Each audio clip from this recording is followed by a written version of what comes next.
नमस्कार मित्रों, महाचिति YouTube channel में एक बार फिर आपका हार्दिक स्वागत है। उम्मीद है कि आप वर्षा ऋतु में तरंगित हो रहे होंगे। भगवान बुद्ध पर आधारित अपने पिछले एक वीडियो की निरंतरता में आज मैं बुद्ध के वचनों की भाषा पर कुछ चर्चा करना चाहता हूँ। जैसा कि पिछले वीडियो में संकेतित किया गया था कि भगवान बुद्ध का उद्देश्य पीड़ित जगत के लिए सरल आचार मार्ग का निर्देश करना था, जिसे उन्होंने निरंतर भ्रमण करते हुए अपने उपदेशों के माध्यम से आम जन की भाषा में उन्हें बोधित कराया। उनका उद्देश्य किसी की तर्क मीमांसक जिज्ञासाओं का समाधान बिल्कुल नहीं था। मसलन जगत क्या है, जगत की उत्पत्ति का मूल कारण क्या है, वह चेतन है, अचेतन है, कोई ईश्वरीय सत्ता है। इस प्रकार के आध्यात्मिक प्रश्नों पर सुनते हैं कि गौतम बुद्ध मौन हो जाते थे, इन्हें अव्याकृत मानकर चलते थे, शायद इन्हें अति प्रश्न मानकर चलते थे, या हम कह सकते हैं कि इन्हें वे अनुपादेय, अनुपयोगी मानते थे।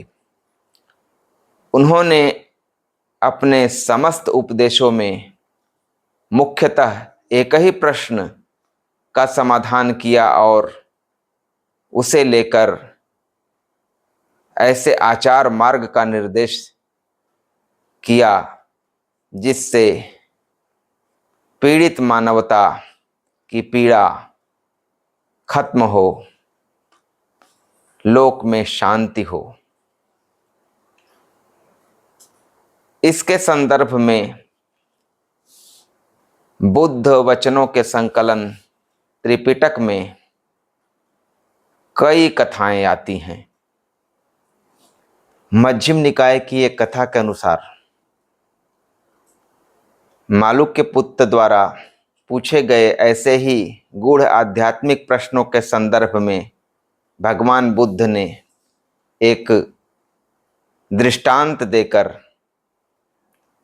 इस प्रकार समझाया कि मान लो किसी व्यक्ति को विष बुझा हुआ तीर लगा हो और उसके कुटुंबी या रिश्तेदार वैद्य के पास ले जाएं, लेकिन वह यह कहे कि मैं जब तक यह न जान लूं कि तीर मारने वाला ब्राह्मण है, क्षत्रिय है, वैश्य है, शूद्र है, अथवा वह यह कहे कि जब तक मैं तीर मारने वाले की जाति, गोत्र, कद काठी आदि के बारे में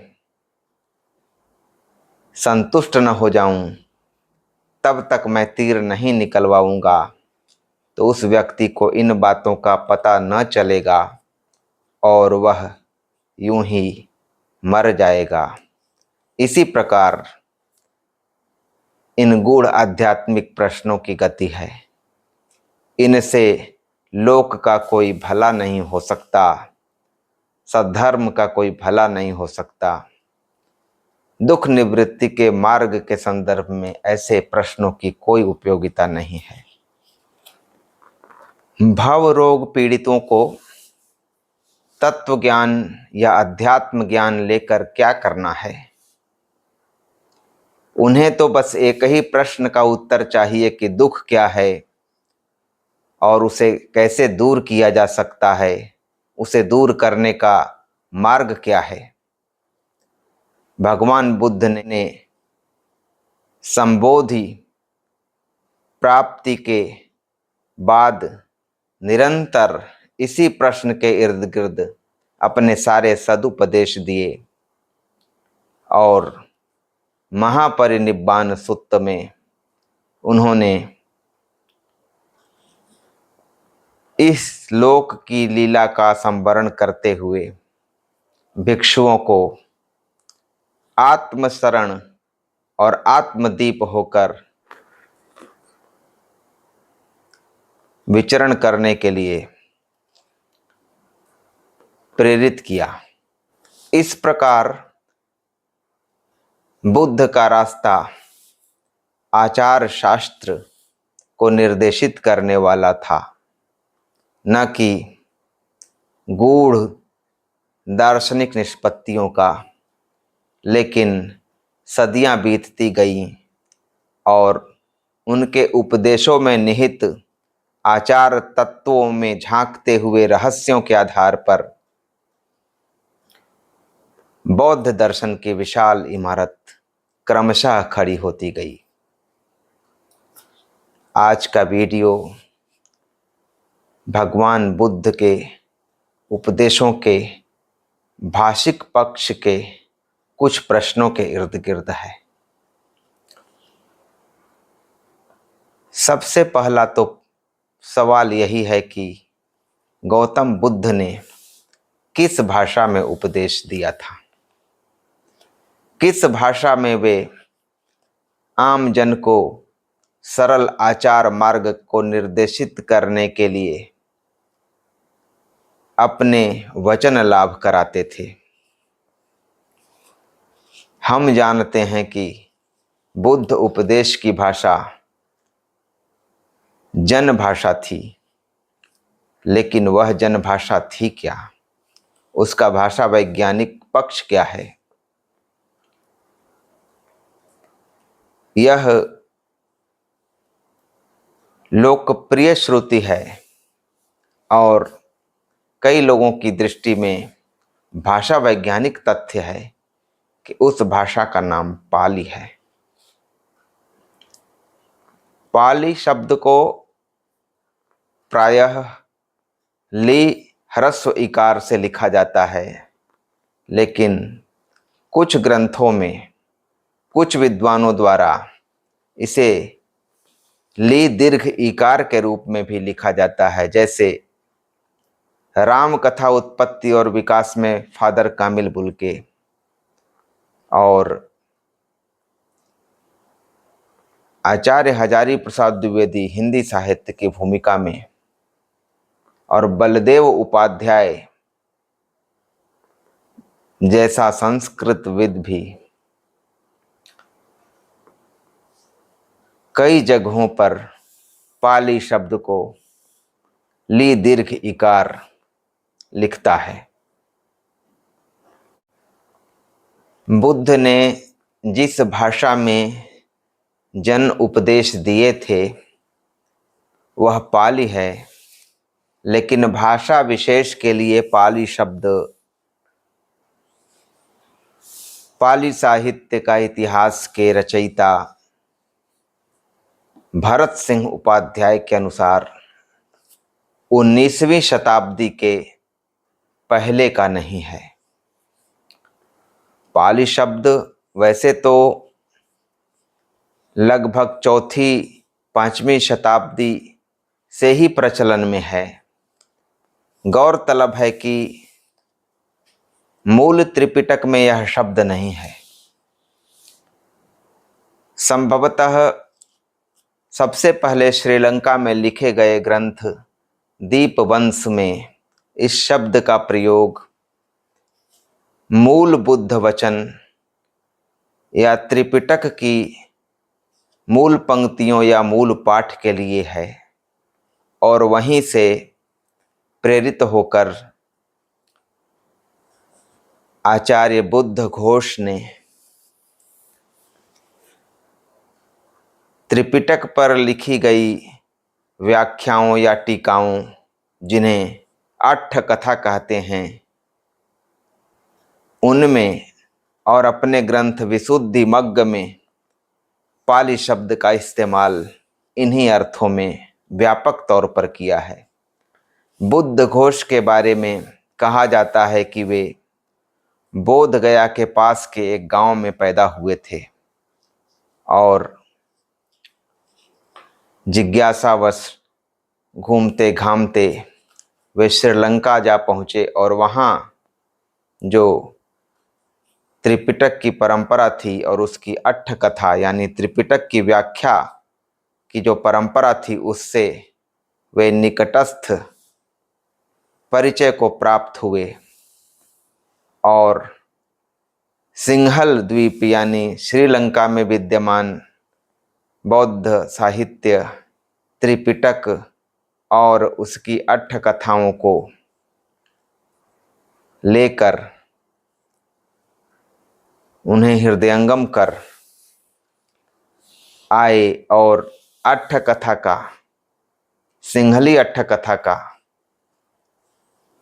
पाली रूप में विकास किया।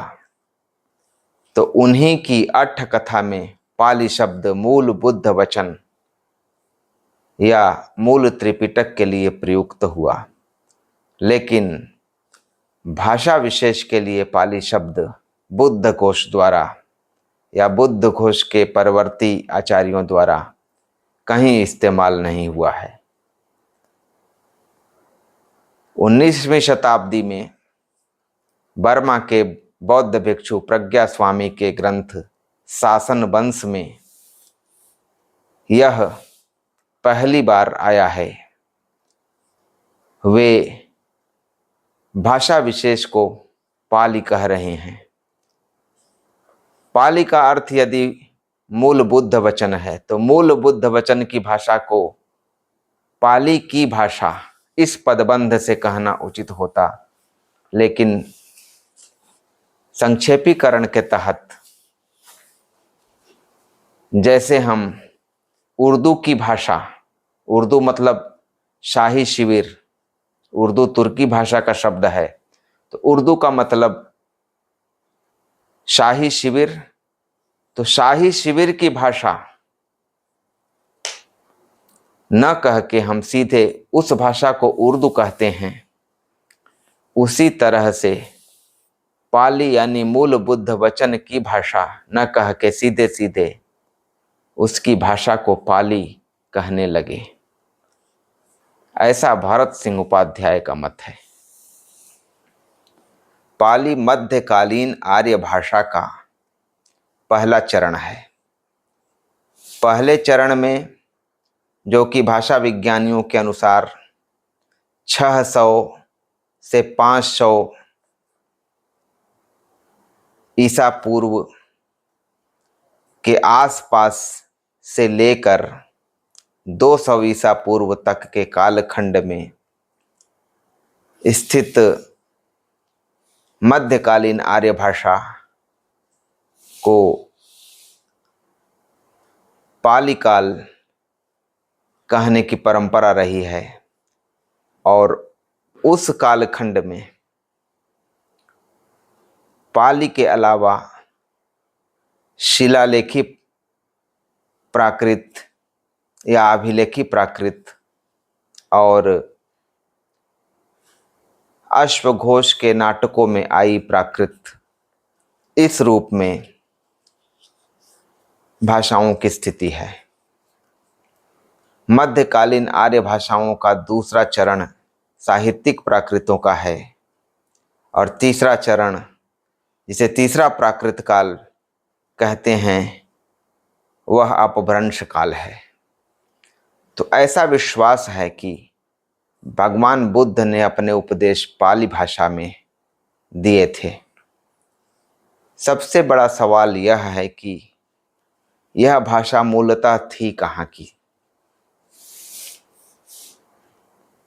और एक प्रश्न इसके साथ जुड़ा हुआ चलता है कि पाली शब्द का मूल कहाँ है।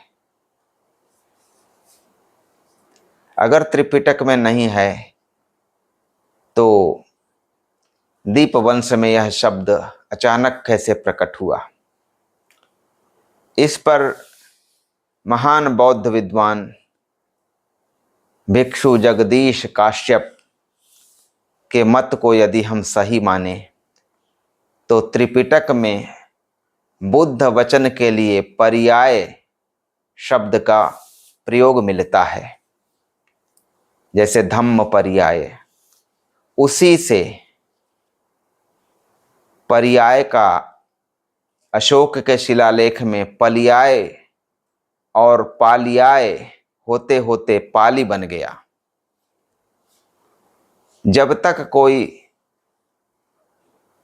बड़ी आपत्ति इस पर न मिले तब तक इस मत को लेकर हम चल सकते हैं कि मूल बुद्ध वचनों के अर्थ में पर्याय से विकसित है पाली शब्द, जो दीप वंश के रास्ते होते होते बुद्ध घोष की अट्ठ कथाओं और विशुद्धि मग्ग आदि के होते आधुनिक काल में 19वीं शताब्दी में प्रज्ञा स्वामी के शासन वंश में भाषा विशेष के अर्थ में रूढ़ हो गया।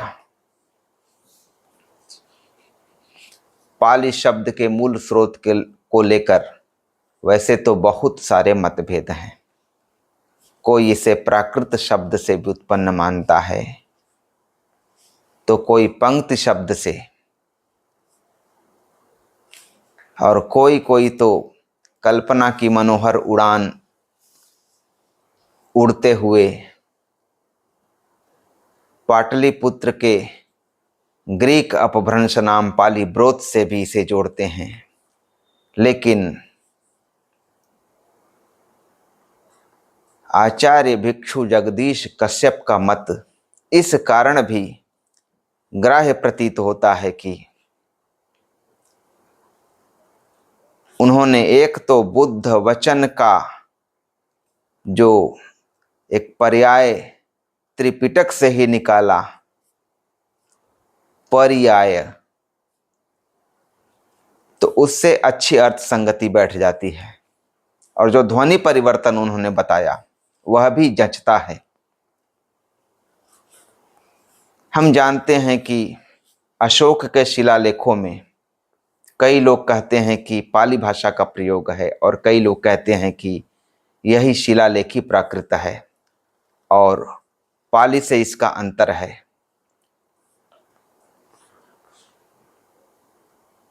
आर्ष बौद्ध वाङ्मय त्रिपिटक की जो भाषा है, जिसे हम अभी पाली कहते हुए आगे बढ़ रहे हैं, की भाषिक विशेषताएं अशोक के शिलालेखों की भाषा, जिसे कई भाषा विज्ञानी मागधी भी कहते हैं, से कई मामलों में अलग है। जैसे मागधी में तालव्य श की प्रधानता है और पाली में उसकी जगह दंत्य सा। मागधी में जहाँ ल की प्रधानता है वहाँ पाली में र की। महापंडित राहुल सांकृत्यायन के एक मत को हमें स्वीकार करना चाहिए, जिसमें उन्होंने कहा है कि पाली भाषा में संग्रहित त्रिपिटक जो हम आज देखते हैं वह वस्तुतः श्रीलंका में ईसा पूर्व पहली शताब्दी में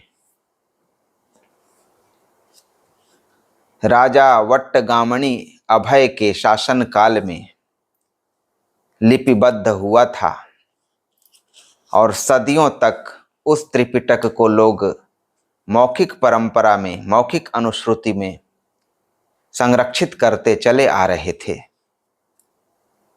तो श्रीलंका में या सिंहल द्वीप में जो पहले प्रवासी थे वे गुजराती थे और उनकी भाषा पर महाराष्ट्री शौरसेनी प्राकृत का असर था, जिसकी ध्वनि वैज्ञानिक विशेषताएं वही थीं जो पाली त्रिपिटक में या पाली भाषा में प्रकट हुई दिखाई देती हैं, जिनमें तालव्य श का एकांत अभाव और ल की जगह र का प्रयोग बहुल था। जैसे अशोक के शिलालेखों में लाजा यह शब्द मिल सकता है, लेकिन पाली या त्रिपिटक में उसकी जगह राजा। तो महापंडित राहुल सांकृत्यायन का विचार है कि जिसे हम बुद्ध की मूल भाषा के रूप में समझ कर ग्रहण कर रहे हैं, वह वस्तुतः प्राचीन काल के गुजरातियों की भाषा के असर से बने हुए या विकसित हुए मागधी का रूप मानना चाहिए, जो श्रीलंका में तैयार हुआ रूप है, और वही भाषा पाली है। इस प्रकार पाली भाषा की उत्पत्ति या प्रयोग क्षेत्र को लेकर राहुल जी अमागधी आधार प्रस्तुत करते हैं, यानी श्रीलंकाई आधार। इन बातों से यह निष्कर्ष हम निकाल सकते हैं कि बुद्ध के वचन मगध क्षेत्र में उस समय प्रचलित प्राकृत, जिसे हम मागधी प्राकृत कहते हैं, उसी में अवतरित हुए थे। लेकिन जैसी कि ऐतिहासिक अनुश्रुति है या इतिहास है कि अशोक पुत्र महेंद्र या स्थविर महिंद के दल के माध्यम से जो त्रिपिटक मौखिक परंपरा में श्रीलंका पहुंचा था, उसे सदियों तक मौखिक परंपरा में जिंदा रखा गया, और ईसा पूर्व पहली शताब्दी में जब उसे लिपिबद्ध किया गया, तब तक उसके भाषिक रूप का पर्याप्त परिवर्तन हो चुका था, जो राहुल जी के शब्दों में उस समय के जो गुजरात से आए हुए प्रवासी थे, उनकी भाषा के प्रभाव से इसी रूप में आ चुका था, जो आज हम पाली वाङ्मय में देखते हैं। त्रिपिटक को पाली भाषा में तिपिटक कहते हैं। तिपिटक का मतलब होता है 3 पिटारियां। राहुल सांकृत्यायन अपनी पुस्तक पाली साहित्य का इतिहास में कहते हैं कि हो सकता है कि बहुत समय तक इन ग्रंथों को अलग अलग 3 पिटारियों या 3 पेटियों में संकलित करके रखा जाता रहा हो। अब उनके इस कथन के अंदर निहित ऐतिहासिक साक्ष्य को हम पकड़ने का प्रयास करते हैं। अगर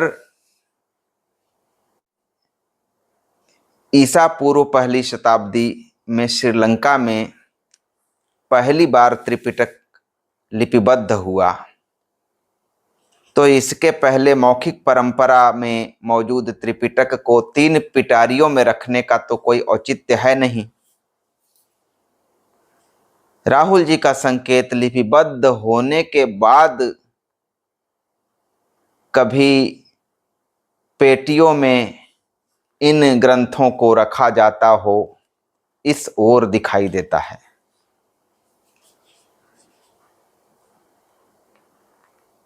भगवान बुद्ध के महापरिनिर्वाण 483 ईसा पूर्व में हुआ था। उसके 3 महीनों के भीतर राजगीर के वैभार पर्वत की सप्तपर्णी गुफा में या गुफा के द्वार पर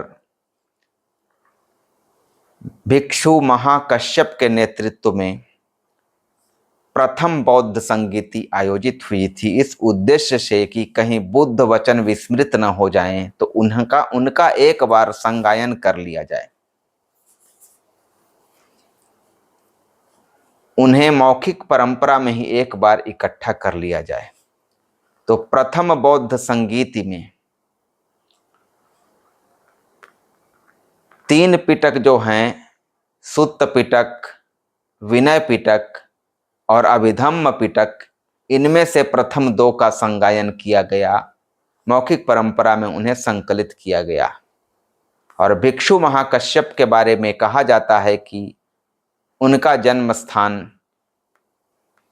पाटलिपुत्र या आधुनिक पटना के आस पास का कोई गांव था, तो निश्चित तौर पर उनकी मातृभाषा मागधी प्राकृत का कोई रूप रही है। तो भिक्षु महाकश्यप के नेतृत्व में, उनकी अध्यक्षता में जो त्रिपिटक संगायित हुआ, मतलब सुत्त पिटक और विनय पिटक, दो पिटकों का संगायन प्रथम संगीति में जो हुआ, तो मूल रूप से वे मागधी प्राकृत में संगायित हुए, संकलित हुए। दूसरी बौद्ध संगीति वैशाली में हुई और तीसरी बौद्ध संगीति पाटलिपुत्र में। तीसरी बौद्ध संगीति तक आते आते त्रिपिटक का विस्तार कुछ इस रूप में होता है। पहले तो दो पिटक हैं, सुत्त पिटक और विनय पिटक। एक तीसरा पिटक जुड़ता है, अभिधम्म पिटक, और तभी त्रिपिटक नाम सार्थक होता है। और उसके पहले कदाचित त्रिपिटक नाम न था, न संभव था। तो कहना मैं यह चाहता हूं कि चूंकि बुद्ध वचनों का प्रथम या सबसे पुराना संकलन मगध क्षेत्र में, उसकी पुरानी राजधानी राजगीर में मागधी प्राकृत भाषी भिक्षु महाकश्यप की अध्यक्षता में हुआ, इसीलिए और बुद्ध खुद बिहार, उत्तर प्रदेश और वर्तमान झारखंड के इलाकों में ही जीवन भर पर्यटन करते हुए उपदेश देते रहे। मतलब बुद्ध के उपदेश की जो सामान्य जनभाषा थी, वह मागधी प्राकृत का ही कोई शिष्ट रूप या जनसामान्य रूप थी। तो इन सब घटनाओं के आधार पर हम यह निष्कर्ष निकाल सकते हैं कि मूल बुद्ध वचन या मूल त्रिपिटक मागधी प्राकृत भाषा में था, और वही जब पहली बार श्रीलंका में ईसा पूर्व पहली शताब्दी में लिपिबद्ध हुआ, तो उसमें मागधी प्राकृत से कुछ भाषिक अंतर, ध्वनि वैज्ञानिक अंतर, जैसे तालव्य श का अस्तित्व नहीं है, उसकी जगह दंत स का है। ल की जगह र का अस्तित्व है और ण की जगह न का अस्तित्व है। तो इन कुछ अंतरों के साथ एक विकसित हुई भाषा, जिसकी चर्चा हमने की कि वह किस कारण हुई राहुल जी के अनुसार, तो विकसित हुई भाषा जिसे हम पाली कह रहे हैं, जो भिक्षु जगदीश कश्यप के अनुसार त्रिपिटक में आए हुए पर्याय शब्द का रूपांतर है। तो पाली भाषा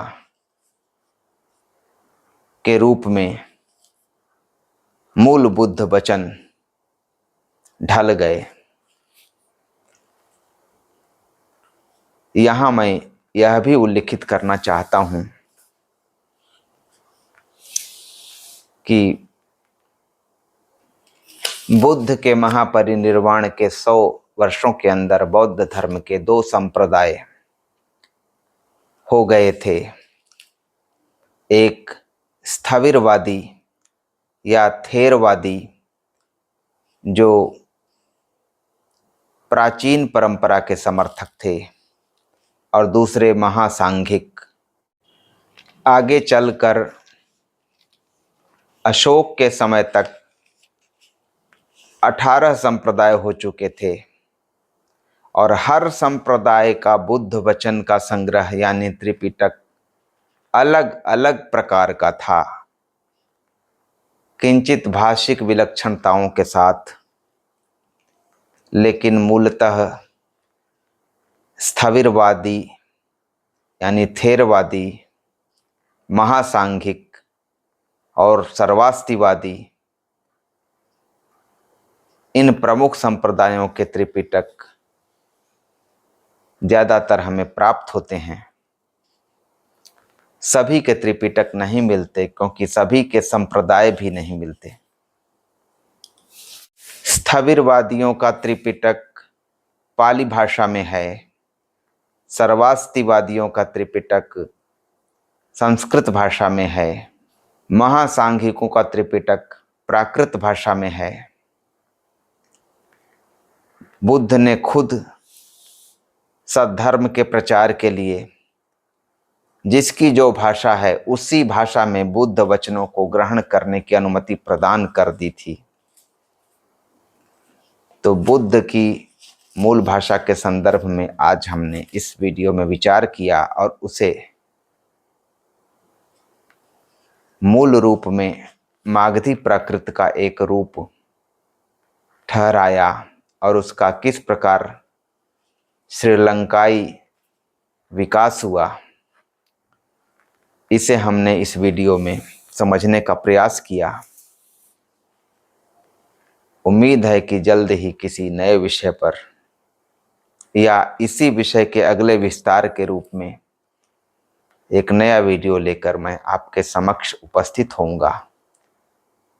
तब तक के लिए नमस्कार।